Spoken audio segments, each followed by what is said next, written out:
Hashtag hacked the medieval birthing chamber, where women met their doom. Imagine lying in your blood-soaked bed, surrounded by women whispering prayers as a masked figure approaches with metal instruments designed for butchery rather than healing. This wasn't a torture chamber. This was childbirth in medieval Europe, where up to 1 in 3 women died, bringing new life into the world. The history books gloss over these horrors, preferring stories of knights and castles to the reality of what women endured.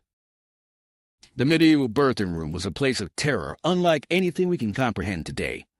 For a woman in 12th century Europe, pregnancy wasn't announced with cute gender reveal parties or baby showers. It was a moment to prepare your will and confess your sins because your chances of survival were frighteningly slim. When a noble woman named Lady Elizabeth Beaumont went into labor in 1387, her family immediately called for the midwife, the priest, and the carpenter. The midwife to deliver the baby, the priest to administer last rites, and the carpenter to build the coffin. That's how certain death loomed over every birth. The birthing chamber itself was designed based on superstition rather than sanitation. Windows were covered with heavy drapes, as fresh air was believed to introduce evil spirits. Rooms were kept scorching hot, with fires burning regardless of season, creating the perfect breeding ground for bacteria in a time when germ theory was centuries away.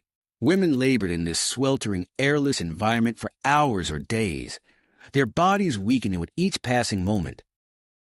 The tools used during difficult births would make modern surgeons recoil in horror. One such instrument was the cranioclast, a massive 3-foot-long metal device used to crush and extract a baby's skull when delivery became impossible. These procedures were performed without anesthesia, with women fully conscious as their babies were literally torn apart inside them to save their lives, though often it was too late for both. Midwives, though experienced, relied on methods that ranged from ineffective to actively harmful. A woman experiencing a prolonged labor might be given a mixture of powdered horse dung and wine to speed delivery, introducing deadly bacteria directly into an already vulnerable system. Others might be instructed to drink the urine of their husbands or to place warm chicken feathers on their genitals to draw out the baby. Court records from 1426 describe one particularly disturbing case where a midwife named Agnes Brome was called to assist Lady Margaret Peyton during a difficult birth. After 3 days of excruciating labor, Agnes resorted to using a metal hook to extract the baby piece by piece, without pain relief beyond a leather strap for Lady Margaret to bite down on. Both mother and child died, but this was considered an acceptable risk, not malpractice. The surviving medical texts from the era revealed a shocking ignorance surrounding women's anatomy. The influential 13th century text, De Secretis Mulierum, The Secrets of Women, claimed that the womb was divided into 7 chambers, with male children developing on the right side and females on the left. This fundamentally flawed understanding meant that treatments and interventions were based on complete fantasy.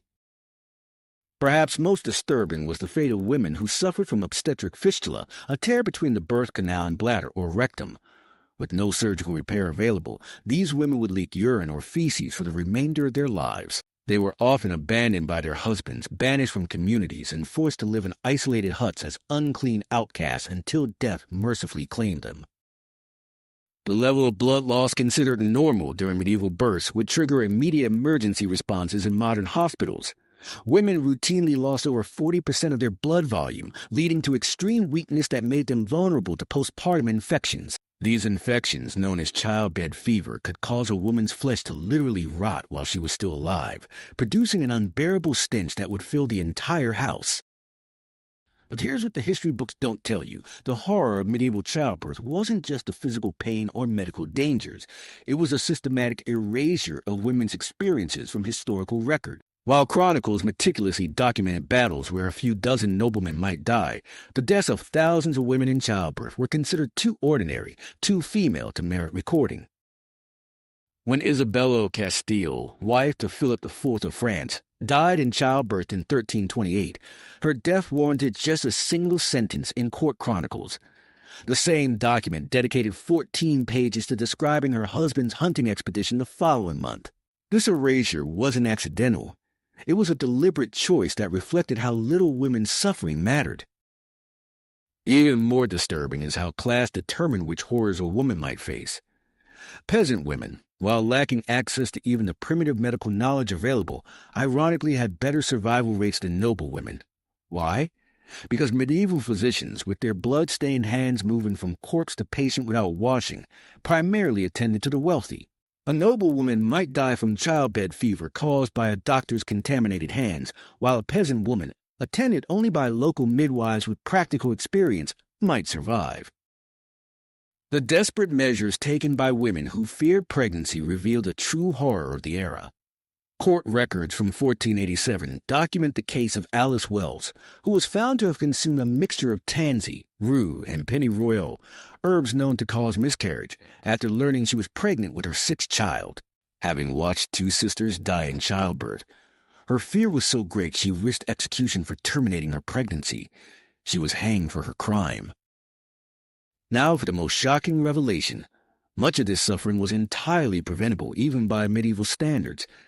In the 10th century, an Arab physician named Al-Razi had already documented basic antiseptic techniques and warned against overcrowded birthing rooms. His work was available in European translations by the 12th century, but was largely ignored because it came from a non-Christian source. European women continued to die needlessly for centuries because effective techniques were dismissed due to their origin. The true horror of medieval childbirth isn't just what women endured, it's that their suffering was prolonged by willful ignorance and systematic devaluation of their lives. While we're taught about the glory of medieval warfare, the silent battlefield where women fought and died remains largely unacknowledged. The memory of these women haunts us in unexpected ways. Modern historians examining surviving medieval houses have discovered hidden caches of tiny infant shoes, often with protective runes or symbols carved into them, desperate attempts by mothers to protect the children they feared they wouldn't live to raise. These personal artifacts tell a story no chronicle thought important enough to record. The medieval approach to childbirth casts a long shadow, with echoes still felt today. Up until the 1950s, many doctors still refused to wash their hands before attending birth, dismissing the practice as unnecessary despite overwhelming evidence. Some historians argue that our modern understanding of pain, particularly the idea that women's pain is often exaggerated or hysterical, stems directly from centuries of normalizing the extreme suffering of childbirth. So the next time you visit a medieval castle and marvel at its grandeur, remember that within those stone walls, generations of women faced their greatest fears alone, in pain, in darkness. Their blood seeped into the floorboards of manor houses and peasant huts alike, uncounted casualties of a war that history chose to forget. The true Dark Ages weren't marked by a lack of art or literature. They were dark because half the population lived in terror of the natural process that ensured humanity's continuation, while the other half barely acknowledged their suffering.